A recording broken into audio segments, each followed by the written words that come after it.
and this happened 5 years ago at my in-laws' lake house in northern Wisconsin, a place they'd owned for almost 20 years, way out past the last gas station, down a dirt road that turns to mud every spring. My wife's parents invited us up for a long weekend in late September, right at the tail end of the season when most of the other cabins around the lake had already been closed up for winter. It was just the four of us, my wife Megan, her parents Carol and Frank, and me. The house sits on about 2 acres, mostly wooded, with the lake at the back and the driveway curving in from the road at the front, long enough that you can't see the house from the road at all. The first 2 days were completely normal. We fished off the dock, my father-in-law grilled every night, we played cards after dinner. Frank had mentioned, almost as a joke, that a few of the other cabins around the lake had been broken into over the past couple of winters. Empty places getting hit by people looking for whatever was left inside. He said the sheriff's department up there covered a massive rural area with only a handful of deputies, so response times could be an hour or more if something happened. It was the third night, a Saturday, when things changed. We'd gone to bed around 11. I woke up sometime after 1 a.m. because I heard the dock creak. Not the wind creak that happens all the time out there, a rhythmic creak, like footsteps walking down the length of it. I sat up and listened. It happened 4 or 5 times and then stopped. I told myself it could be a deer near the water. They came down to the lake at night sometimes. I almost went back to sleep, but then I heard it again, closer this time, like it had moved from the dock to the gravel path that ran along the side of the house toward the detached garage, where Frank kept his truck and the boat trailer. I woke Megan up and told her what I'd heard. She sat up right away, more alert than I expected, and told me that a similar thing had happened to her parents 2 years earlier, footsteps at night, and in the morning they'd found the garage door forced open and a chainsaw and a cooler missing, but nothing inside the actual house touched. She said her dad had installed motion lights after that, but half of them had burned out over the years and never got replaced. I got up and looked out our bedroom window, which faced the side yard toward the garage. There were no motion lights coming on, but I could see, just barely in the moonlight, that the garage's side door, which should have been closed, was standing about a foot open. I woke Frank up. He didn't hesitate, grabbed a flashlight, and told me to grab one too, and we went downstairs together, while the women stayed inside with the doors locked. When we got outside, the air was completely still, no wind at all, which made the silence feel heavier somehow. We walked toward the garage with the flashlights low, and Frank called out, loud enough to carry across the property, that he had a gun back in the house and wasn't afraid to go get it if he needed to. It was mostly a bluff meant to scare off whoever might be listening, since neither of us had actually brought a weapon out with us. The side door was open about a foot, exactly like I'd seen from the window. Frank pushed it open the rest of the way with his flashlight raised. Inside, the boat trailer was there, the truck was there, nothing looked touched. But on the workbench along the back wall, a drawer that Frank swore he always kept shut was pulled all the way open, and a few tools were sitting on top of the bench instead of inside it, like someone had been looking through them and set some aside. We checked the rest of the garage and found nothing else out of place. Frank closed and locked the door, wedged a piece of wood under it since the lock itself was old and not very reliable, and we went back inside. Nobody slept much the rest of that night. Around 5 a.m., right before it started getting light out, Megan's mom said she heard the dock creak one more time, but none of us got up to check it. In the morning, we walked the property in daylight. Along the tree line at the edge of the yard, maybe 30 feet from the garage, we found a small pile of the missing tools from the drawer, just sitting neatly stacked on a flat rock, like someone had taken them, started to walk off with them, and then set them down and left instead. Nothing was taken from the house itself. We never figured out why. Frank finally got around to fixing the motion lights the next week. Nobody in the family goes up there past October anymore, and when we do visit in summer, everyone's a lot more careful about locking the garage before dark.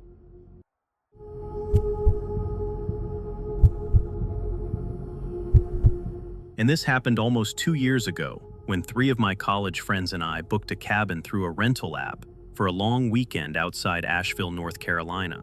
It was one of those listings with great reviews, remote setting, surrounded by nature, which is exactly what we wanted for a relaxing few days away from the city.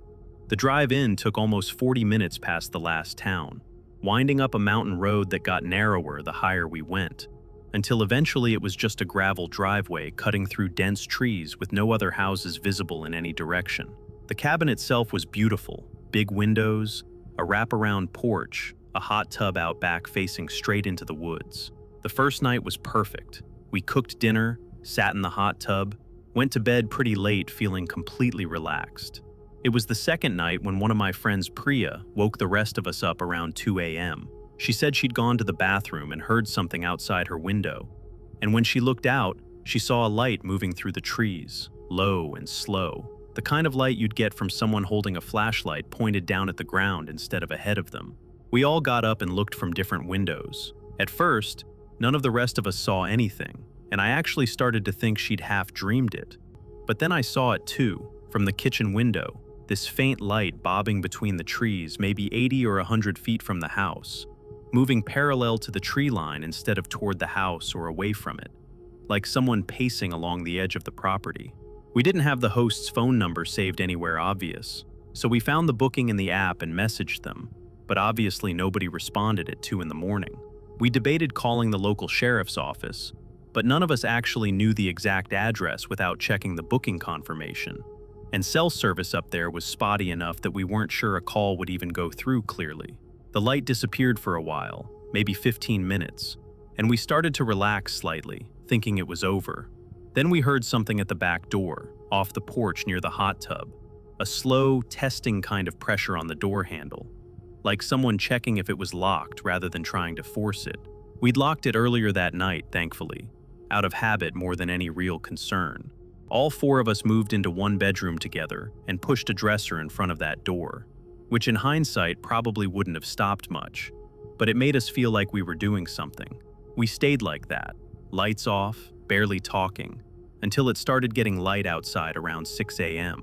We didn't hear anything else after the door handle. In the morning, we walked the perimeter of the cabin in daylight. Near the hot tub, in the soft dirt just off the deck, there were footprints, boot prints, leading up to the back door and then away again toward the woods, but stopping abruptly at the tree line, as if whoever made them had simply stepped between 2 trees and vanished from view.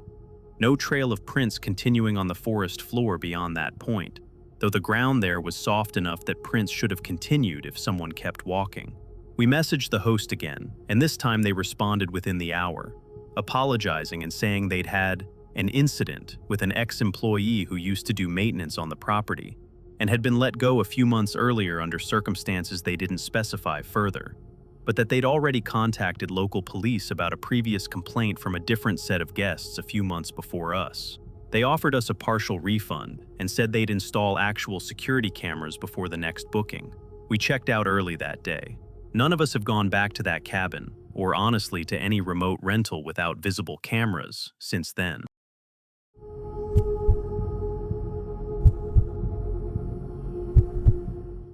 And this happened about 1.5 years ago, when I was working night security at a self-storage and light industrial facility on the outskirts of Phoenix, a big property with rows of storage units, a couple of small warehouse buildings leased out to local businesses, and a fenced perimeter that was honestly in rougher shape than it should have been for a facility that size. I worked alone most nights, 10 p.m. to 6 a.m., doing periodic walks around the property with a flashlight and radio, checking gates and looking for anything obviously wrong, forced locks, cut fencing, that kind of thing. The job was usually mind-numbingly boring. Most nights, absolutely nothing happened. About 4 months into the job, I started noticing something on my walks. Small things at first. A gate that I was certain I'd locked would be found unlatched on my next pass. Not open, just unlatched, like someone had tested it and put it back without fully closing it. I mentioned it to my supervisor, who told me the gates were old and sometimes didn't catch properly, which felt like a reasonable explanation at the time. It escalated over the following weeks. I started finding cigarette butts near one particular row of units, always the same general area, near a section that had a gap in the perimeter fence where the property backed up against a dry wash that ran behind the facility. Nobody was supposed to be back there. I reported the fence gap, and it took almost 3 weeks for maintenance to actually repair it. The night that really got to me happened on a Tuesday. Quiet like usual, nobody around. Around 3 a.m., I was doing my perimeter walk near that same back fence section, and my flashlight caught movement. A person crouched near the base of the fence on the inside of the property, right where the gap used to be before it got patched. When my light hit them, they didn't run immediately.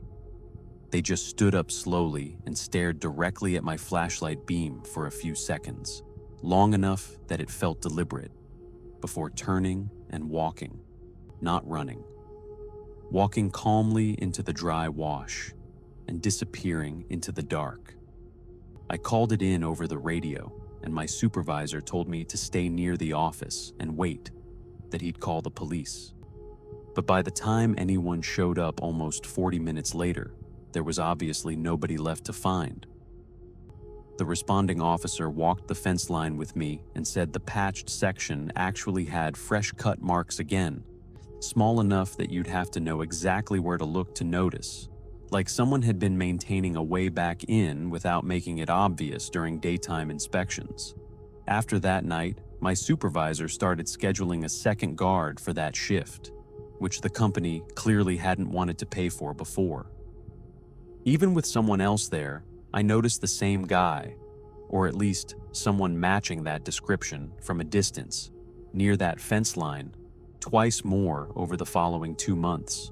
Always late, always near 3 a.m., always walking away calmly instead of running when spotted, like getting caught wasn't something that concerned him at all.